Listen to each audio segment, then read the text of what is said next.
பிஸ்மில்லாஹிர் ரஹ்மானிர் ரஹீம். ஆல்ரெடி நம்ம இல்ஹாருடைய பாடம் பார்த்துட்டோம். இப்போ நூன் சாக்கின் தன்வீன் இஹ்ஃபா தான்.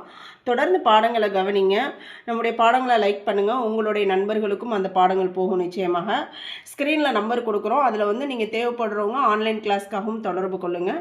இன்னும் ஏதேனும் சந்தேகங்கள் இருந்தால் கமெண்ட் மூலமாகவும் கேளுங்க. வாட்ஸ்அப் நம்பர் கொடுக்குறோம்ல, அதில் வாட்ஸ்அப் மூலமாகவும் கேளுங்க. நிச்சயமாக ஃப்ரீயாக இருக்கிற நேரங்களில் அதனுடைய பாடங்களை நான் விரிவாக சொல்லித்தருவேன். கிளாஸில் ஜாயின் பண்ணுறவங்களும் ஜாயின் பண்ணிக்கலாம் இன்ஷா அல்லாஹ். நூன் சாக்கின் தன்வீன் இஹ்ஃபா.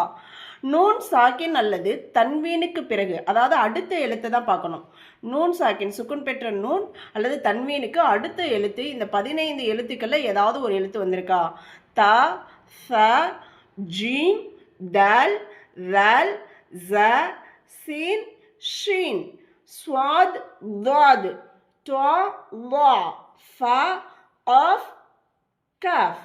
இந்த 15 எழுத்துக்களில் ஏதாவது ஒரு எழுத்து வரும்னாக்க நம்ம நூன் சாக்கினையும் தன்வீனையும் ஒரு அலிஃபின் அளவு மூக்கில் நிறுத்தி ஓதணும். சப்தத்தை நிறுத்தி ஓதுறதுக்கு பேர் தான் இஹ்ஃபா அப்படின்னு சொல்லப்படும். இப்போ நூன் சாக்கினுக்கு பிறகு இங்கே தா வந்திருக்கா. 15 எழுத்துக்களில் ஒரு எழுத்து தா வந்திருக்கு. அப்போ நாம் இதை எப்படி மூக்கில் மறைக்கிறது?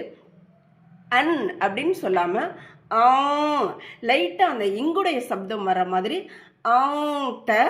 அதே மாதிரி இங்கேயும் பாருங்கள், நூன் சாக்கினுக்கு பிறகு தால், இஹ்ஃபாவுடைய தால் தான் வந்திருக்கு. மோ வீரோ அப்படின்னு. இந்த கீழே இருக்க பாடத்தை நம்ம நாளைக்கு நடத்துவோம் இன்ஷா அல்லாஹ்.